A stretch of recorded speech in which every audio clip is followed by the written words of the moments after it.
Ethiopia's government has charted a vision to propel the country to reach lower middle income status by 2025. Accordingly, the government has been making relentless efforts over the past 2 decades, and significant progresses have been registered in key human development indicators, including gender equality and empowerment. These efforts are nevertheless challenged by age-old harmful practices that are preventing women and girls from realizing their potential and contributing to the aspirations of the country. ጎጂ ልማዳዊ ድርጊቶች ተብለው የተለዩት ብዙ ቢሆንም በለንደን በ2014 እንደ ፈረንጆች አቆጣጠር በዓለም መድረክ ላይ ኢትዮጵያ ቃል የገባችው በ2017 የሴት ልጅ ግርዛትንና ያለ ዕድሜ ጋብቻን ከሀገር አጠፋለሁ የሚል ቃል ክዳን ገብታለች። እሱን ተግባራዊ ለማድረግ የተለያዩ ፕሮግራሞችና እቅዶች ተነድፈው ወደ ተግባር የተገባበት ሁኔታ ነው ያለው። Child marriage poses numerous challenges to girls. The major ones are high fertility, obstructed labor, and its attendant complications such as obstetric fistula, hypertensive disorders of pregnancy, and STIs, including HIV. In addition, child marriage affects the social and economic empowerment of girls. Married girls might have no chance to pursue their education, and they will have limited decision-making power in the household. The prevalence of child marriage in Ethiopia, 58% for the age group 25 to 49, and the median age of marriage is 17.1 years. ስሜ ታለማዘገየ ይባላል። እድሜ 17 ነው። ምኖረው ጫጋር አካባቢ ወርጡ ቀበሌ ምኖረው ከቤተሰብ ጋር ያገባው በ13 ዓመቴ ሲሆን ከሱ ጋር የተገናኘ ነው። ቤተሰብ ጋር ስለሚግባባ ቤተሰብ ጋር በመምጣት እኔና እሱ ተግባባን። ከሱ ጋር እየኖርኩ ያለ ያው ወዲያው ልጅ በመውለዴ ትምህርቴን እንዳቋርጥ አድርጎኛል። በጣም ከባድ ያው የአይምሮ ጭንቀት ምናምን ይሰማኛል። Another widespread harmful practice in Ethiopia, female genital mutilation or cutting, not only impacts girls' psychological and physical well-being, but also violates their reproductive health rights, jeopardizing their health, exposing them to complications during pregnancy that could lead to death. 65% of women in Ethiopia aged 15 to 49 are circumcised. 49 of circumcisions are committed on girls under the age of 5. 24% are circumcised at the age 10 or older.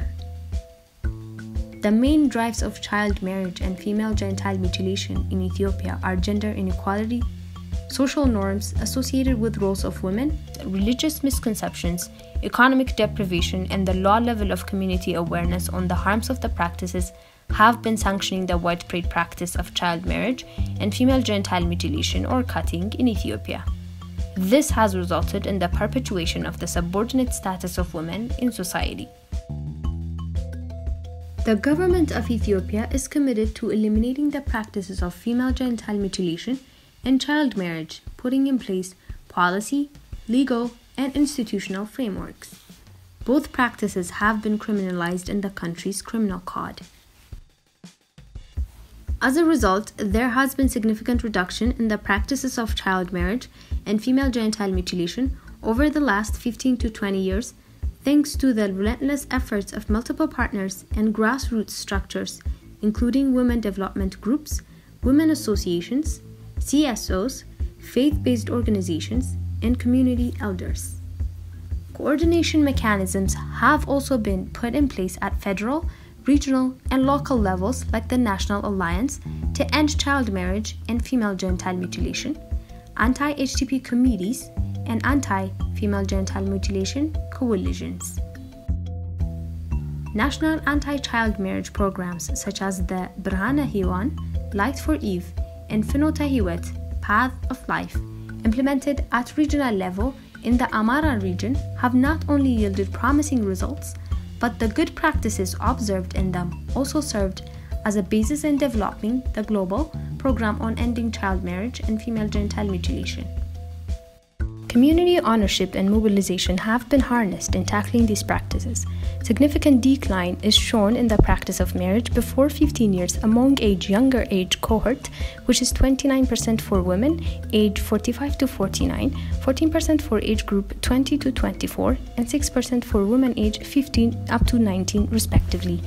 The prevalence of female genital mutilation or cutting has reduced from 62.1% to 47% for the age group 15 up to 19 over the past decade. Kutaan baradhoo kornaffaa fixeeraa nannaqabuu jalqabaa akka inni maxifoo ta'e yookiis akka inni dhiibbaa namarratti geggeessu kan na barsiise haadha koo Mulunesh Kabbitaanoo kan jedhamtudha.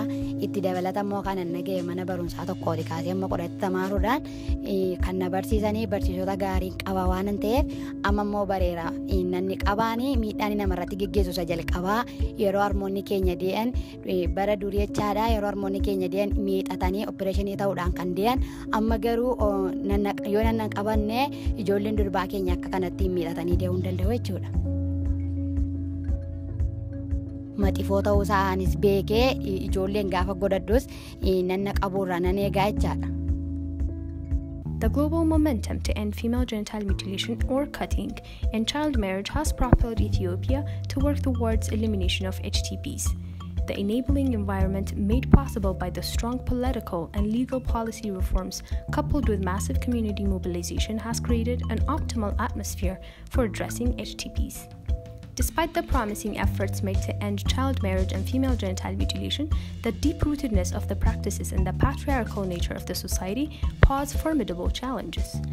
Difficulties in enforcing laws and capacity limitations are also challenges we must overcome.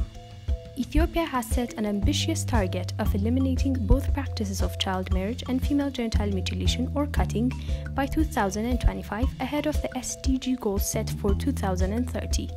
Minister Demitu underscores that the government has rolled out a clear plan to reach at the target. በተለይ ዘንድሮ የ2017 ሀገራችን ከሴቶች ግርዛትና ከጎጂ ልማዳዊ ድርጊቶች ሀገራችን ነጻ ትሆናለች ብለን ራዕይ ሰንቀን ስላለን እሱን እውነት ለማድረግ ዘንድሮ ካሉን ወረዳዎች ውስጥ ያሉ ቀበሌዎች 1/3 ከጎጂ ልማዳዊ ድርጊቶች ነጻ እናመጣለን የሚል ሎጎ ተቀርጾ እሱ ተበስሮ ህዝባዊ ንቅናቄ እየተፈጠረበት ያለ ሁኔታ ነው ያለው። ለዘንድሮ 1/3 ወረዳችን ከሴቶች ግርዛትና ያለ እድሜ ጋብቻ ከጠለፋ ነጻ ቢወጣ በሚቀጥለው አመት ደግሞ የቀረው 1/3 ወረዳ ነጻ ይወጣል። በሚቀጥለው ደግሞ እንደ 1/3 ወረዳ ነጻ ይወጣል። በ2015 ሁሉንም ወረዳዎቻችንና ቀበሌዎቻችን ከዚህ ነጻ የሚሆኑበት እቅድ ነድፈን የሞቢላይዜሽን እየተካሄደበት ያለው ሁኔታ ነው ያለው። A women's strategy has also been recently endorsed by the Council of Ministers of the Ethiopian government. One of the major pillars of the strategy is ensuring an all-round participation of women while protecting them from harmful practices through the engagement of law enforcement bodies, giving special focus to women to get justice without delay, and providing legal protection.